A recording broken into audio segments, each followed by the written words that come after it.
Good morning or afternoon, good evening, depending on where you are in the world. Thought I'd do a video on home servers. They are a big topic on YouTube. I keep getting tons of videos put in my feed suggesting that something I should be paying attention to. So I thought I'd say, okay, I've had a home server for a long time and maybe just talk about what it is and what I use it for in its current incarnation. When I bought this back in 2016. It's a little super micro. You can see the specs there. I'll have a little bit more on the next slide, but it's fairly unremarkable. And the way it's currently configured, it has the original Atom processor, 8 cores, 32 gigs of RAM, which is maxed out. It has an 80 gigabyte, 2.5 inch SATA solid state drive. Been there for years now. A 1 terabyte, 2.5 inch used SATA laptop drive. I pulled that out of a old laptop that kicked the bucket on me. There's room for more SATA drives, so I can put a couple more drive bays in there, and there's a couple more connectors. The current OS is Ubuntu Server 24.4.2 long-term support, and currently I have two 1 gigabyte Ethernet ports connected. So it's got one is for primarily for use by the base OS, and then the other one is used by the different virtualization technologies that are running on the machine. Right. So what's it's running? Samba for file sharing. I don't have a bunch of files that I need to keep on the network, such as ripped DVDs or games or anything like that. So it's mainly just used to move stuff between various machines. It doesn't take a lot of storage, so I don't have anything very elaborate there. That's just a share sitting on the 1 terabyte laptop drive. The KVM hypervisor is installed on the machine.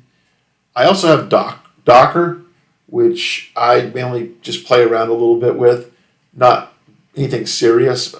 What I do use is in usually in KVM, not in Docker, but it's there, and occasionally I do something with it. Okay, you know, maybe I'll build another machine one day. But why? Store more data. I have some things that are on my regular daily use PC that could be moved over to something like that, perhaps. Some network services like DNS would be better served having multiple machines for redundancy. Thinking about putting in some local security camera storage. Not sure if I'd want to put that on a home-built NAS or something else. And then right now I'm using a backup service, cloud-based Backblaze, but maybe I might want to take that in-house. Backblaze isn't that expensive, but maybe I want to take that in-house one day, or back up more than just my primary laptop. Okay, so that's pretty much the definition of home server for me. And most of what I do with it is messing around in the just the Linux file system. I don't do a lot of development work anymore. I don't do a lot of testing. I'm not that concerned with a lot of things that are out there. But I do like to have something, if I want to try out an idea or play with something, to have it around. You can see it's not very big. This is the laptop drive and the aggregate of the rest of it is the solid state drive. So there's just not a lot there. It's not doing a lot in terms of using a lot of processor or memory resources. It's just basically just idling most of the time. So it does everything I needed to do.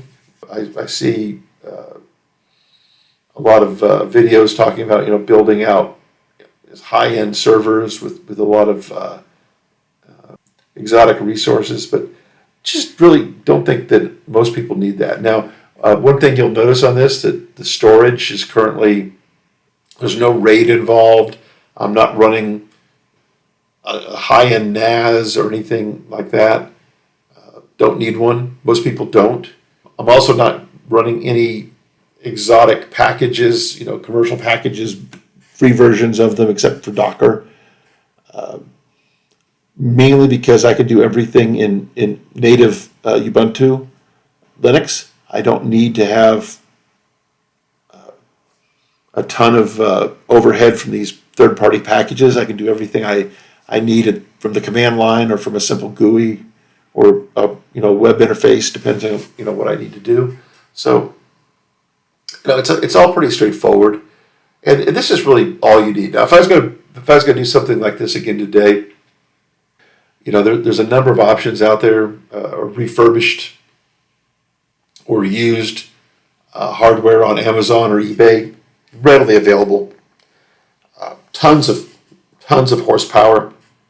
People trading in pretty decent machines for to move up to more either for cutting edge or because frankly because the manufacturer's warranty is ended or the depreciation cycle is completed, so it's all gone away. So anyway, just thought I'd throw that in there, and just we'll see how this one ages out, because I might change my mind tomorrow and start building a new server. I am finishing up building a new video editing server based on a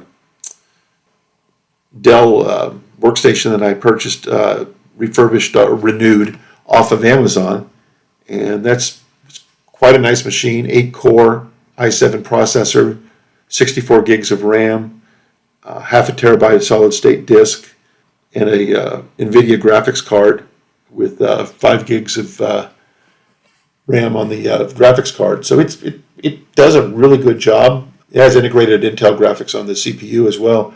So it does a pretty good job as a video editing machine. And putting some more storage in it. I added a 1 terabyte solid state M2 drive. The C drive is a 500 gig M2, and then the main storage is a 1 terabyte M2, and then I've got a 600 gigabyte older, again from a dead laptop, used drive, just to kick around for backups and scratch space. So, okay. Not a lot of interesting stuff in this video, but I thought I'd get something out there just to kind of show a little piece of my world. And, stay tuned. I'm probably going to have more coming. I'm getting a little more time to be able to get used to this whole YouTube video publishing thing. Take care. Talk to you later. Bye.